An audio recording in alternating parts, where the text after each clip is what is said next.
Episode की शुरुआत पाखी के अपने जन्मदिन का जश्न मनाने, डांस फ्लोर पर एक शानदार एंट्री करने और मंत्रमुग्ध करने वाले भावों के साथ अपने अद्भुत डांस मूव्स दिखाने से होती है। बाद में पाखी लीला को अपने साथ डांस करने के लिए मजबूर करती है, जिससे लीला के घुटने में दर्द होता है। अचानक लीला गुस्सा हो जाती है और उस पर चिल्लाती है। बाद में वनराज सुधांशु पांडे लीला को कुर्सी पर बैठने के लिए कहता है, विषय बदलता है और मेहमानों को बताता है कि लीला भारी दवा ले रही है, इसलिए वह गुस्सा हो जाती है। अगले दृश्य में अनुपमा रूपाली गांगुली आश्रम के सदस्यों के साथ एक मधुर नामकरण समारोह का आयोजन करती है।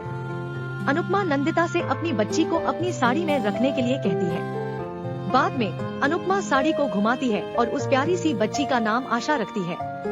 बाद में सागर सभी को खुशी के मौके पर नाचने के लिए कहता है।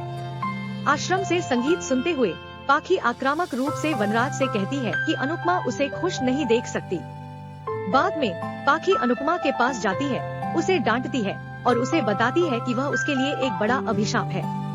यह सुनने के बाद सागर क्रोधित हो जाता है और पाखी को इस तरह बात न करने के लिए डांटता है। इस बीच नंदिता अनुपमा के पास आती है और उसका ध्यान भटकाने के लिए वह अनुपमा से आशा को देखने और उसे अपने हाथ में देने के लिए कहती है।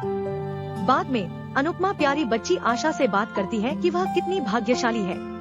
अनुपमा बताती है कि अब से बेबी आशा के पास खाने, सोने और बहुत कुछ से भरा एक आसान जीवन होगा। अगले दृश्य में अनुज आश्रम के पास आता है और बांसुरी बजाता है। अचानक अनुपमा उस ध्वनि को सुनती है, आश्रम से बाहर निकलती है और अनुज को बांसुरी बजाते हुए रैली में संतों को देखती है। बाद में अनुपमा उनका पीछा करती है, पूछती है कि बांसुरी कौन बजा रहा है और उसका नाम पूछती है। संत उसका नाम कान्हा बताते हैं। बाद में अनुपमा उन्हें मिठाई देती है और वे अपनी रैली में आगे बढ़ते हैं। बाद में संत अनुज को खाने के लिए मिठाई देते हैं और वह पहचानता है कि इन मिठाइयों का स्वाद अनुपमा के बनाए गए मिठाइयों जैसा ही है। अगले दृश्य में पाखी को चिंता होती है कि उसकी बालिया खो गई है। यह सुनने के बाद परितोष, गौरव शर्मा, टीटू, किंजल, निधि शाह और डिम्पल उसके कमरे में आते हैं। उन्हें पता चलता है कि पाखी मूर्खतापूर्ण चीजों के बारे में चिल्ला रही है और उस पर गुस्सा करते हैं। बाद में वनराज आता है और सभी को सोने के लिए कहता है। आखिर में लीला अल्पना बुझ अनुपमा के पास आती है और उसे ताना मारना शुरू कर देती है, कहती है कि हसमुख, अरविंद वैद्य और लीला उसकी वजह से अलग हो गए। वह कहती है कि अनुपमा जानती थी कि परिवार को कैसे नष्ट करना है और उसने इस पर टिप्पणी की।